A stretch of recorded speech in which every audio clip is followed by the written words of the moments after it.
السلام علیکم ورحمۃ اللہ وبرکاتہ۔ ڈیلی ون پیج کے شعبے سے آج کے پیج کا نمبر ہے 104، سورۃ النساء۔ آیات ہیں 163 سے لے کر 1 سے 10 تک۔ اعوذ باللہ من الشیطان الرجیم۔ انا اوحینا الیک کما اوحینا الی نوح والنبیین من بعدہ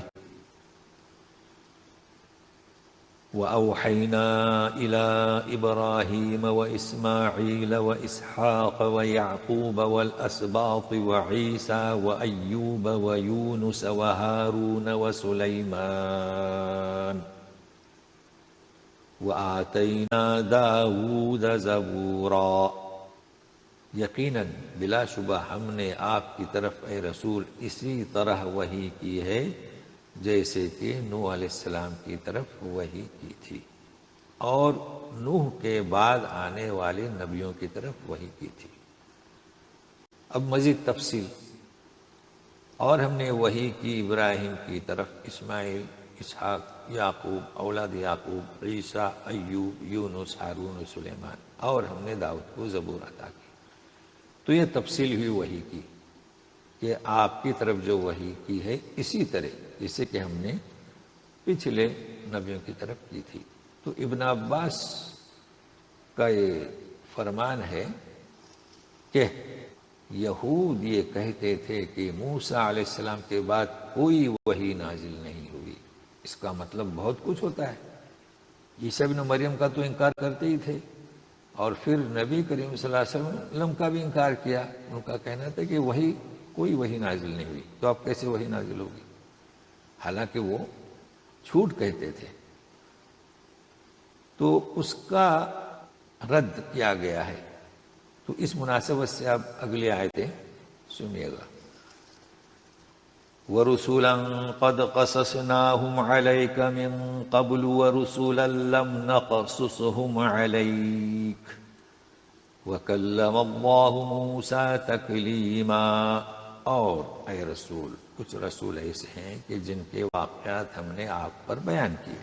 قصصناہم مطلب ہے کہ پہلے، من قبل یعنی پہلے رسول جو ہیں تو ان میں سے کچھ کے واقعات ہم نے آپ پر بیان کیے، اور کچھ رسول کے واقعات آپ پر بیان نہیں کیے۔ تو تین چیزیں ہوئی۔ پہلے رسول، ان میں سے کچھ کے واقعات بیان کیے، ان کا ذکر کلام پاک میں ہے، اور کچھ کا ہم نے بیان ہی نہیں کیا ہے۔ اب جب بیان نہیں کیا تو نہ قرآن میں ہے نہ احادیث میں ہے۔ اب ضعیف احادیث کا سہارا لے کر نبیوں کی تعداد بتانا غیر مناسب عمل ہے۔ جو انبیاء کے نام بتلائے گئے ہیں انہیں پڑھیں، ان کا مطالعہ کریں، اس کا ذکر کریں۔ اور خصوصی ذکر ہے کہ موسیٰ علیہ السلام کے ساتھ گفتگو کی، حالانکہ سارے نبیوں سے گفتگو ہوتی ہے، مگر یہ کہ خاص کلیم اللہ موسیٰ علیہ السلام کی صفت ہے۔ مزید سنیے۔ رسلا مبشرین ومنذرین لئلا یکون للناس علی اللہ حجۃ بعد الرسل وکان اللہ عزیزا حکیما۔ رسول جو ہم نے بھیجے ہیں وہ بشارت دینے والے، آگاہ کرنے والے، سبب اس لیے کہ لوگوں کو اللہ کے خلاف کوئی الزام باقی نہ رہے رسولوں کے بھیجنے کے بعد۔ اب یہ کیا چیز ہے؟ دیکھیے، اگر رسول نہیں بھیجے جاتے، جیسے کہ یہود کہہ رہے ہیں کہ وہی نازل نہیں ہوئی، تو پھر لوگ قیامت کے دن اللہ پر ہی الزام لگاتے، حجت، کہ تم نے تو رسول بھیجے ہی نہیں ورنہ ہم ایمان لاتے۔ یہ مراد ہے۔ اور اللہ تعالیٰ عزیز ہیں، ان کا فیصلہ تھا کہ رسول بھیجیں گے، اس کے نافذ کرنے سے کوئی روک نہیں سکتا، اور حکمت کی بنیاد پر یہ سب ہوا ہے۔ اب آپ صلی اللہ علیہ وسلم کو تسلی دی جا رہی ہے، مطلب یہ کہ یہ آپ کی رسالت کو نہیں مان رہے ہیں، تو دیکھیے کیسے تسلی دی جا رہی ہے۔ لیکن اللہ یشہد بما انزل الیک انزلہ بعلمہ، انزلہ بعلمہ والملائکۃ یشہدون وکفی باللہ شہیدا. لیکن اللہ تعالیٰ گواہی دیتا ہے جو آپ کی طرف اتارا، اور جو اتارا ہے اپنے علم سے اللہ تعالیٰ جانتے ہیں، اور فرشتے بھی اس پر گواہ ہیں. اور آخری فیصلہ گواہی کے لیے اللہ کافی ہے کہ آپ پر وحی نازل ہوئی، آپ پر قرآن اتارا گیا، یہود چاہے انکار کر دے، اللہ کی گواہی کافی ہے. اب جو انکار کر رہے ہیں ان کا ذکر ہے. ان الذين كفروا وصدوا عن سبيل الله قد ضلوا ضلالا بعيدا. جنہوں نے کفر کی روش اختیار کی، اللہ کی راہ سے روکا، تو وہ گمراہی میں دور چلے گئے. قد ضلوا ضلالا بعیدا، یہ آیت اکثر آیا کرتی ہے. تو ایسی گمراہی میں چلے گئے حق سے غائب درجہ دور. تو اب لوٹ کر کیسے آ سکتے ہیں؟ تو مزید سنیے. ان الذين كفروا وظلموا لم يكن الله ليغفر لهم ولا ليهديهم طريقا. جنہوں نے کفر کیا، ظلم کیا، تو اللہ تعالیٰ تو ان کی مغفرت کرنے والا نہیں، ایک چیز.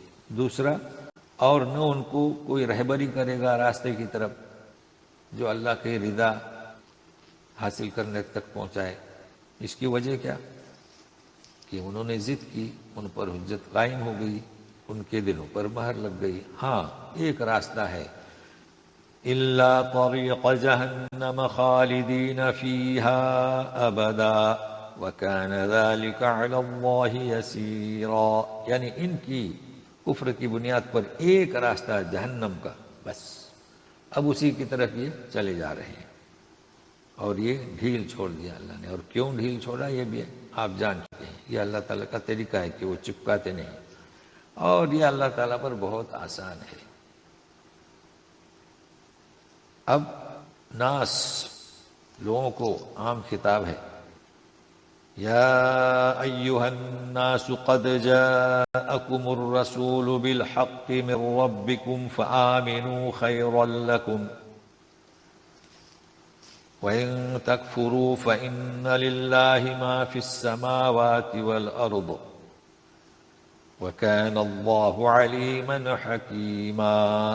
اے لوگو، آیا تمہارے پاس رسول.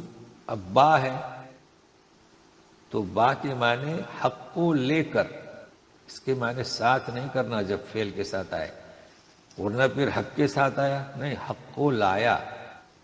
یہ با کا گرامر ہم بار بار بتاتے ہیں، متعدد بار آیا ہے تو اسے نوٹ کر لیں. لایا حق کو تمہارے رب کی جانب سے، سو تم ایمان لاؤ، تمہارے لیے بہتر ہے. عام کتاب ہے ہر فرد سے، یا ایھا الناس.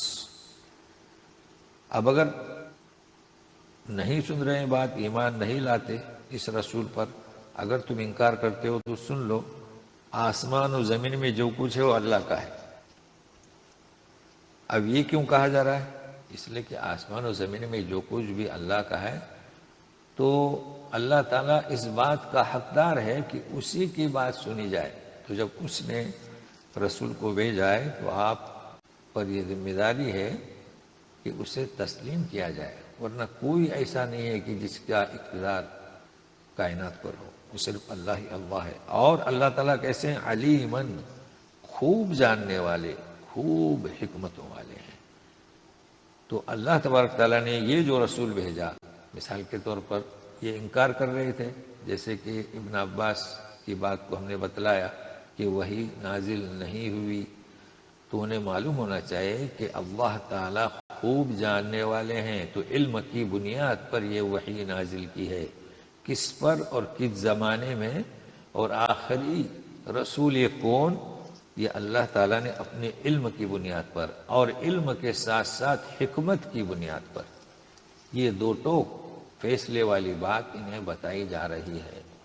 اب تمہارا کام یہ ہے کہ اللہ تعالیٰ کی اس قدرت کاملہ کو دیکھتے ہوئے کہ وہ ہمارا خالق اور مالک ہے، اس کی دعوت پر لبیک کہیں۔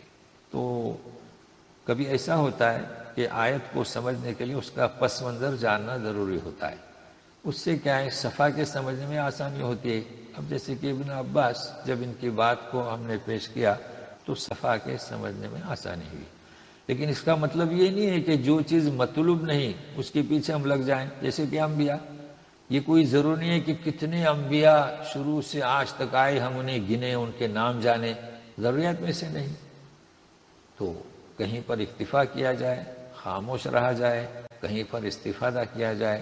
تو پھر ملتے ہیں، والسلام علیکم ورحمۃ اللہ وبرکاتہ۔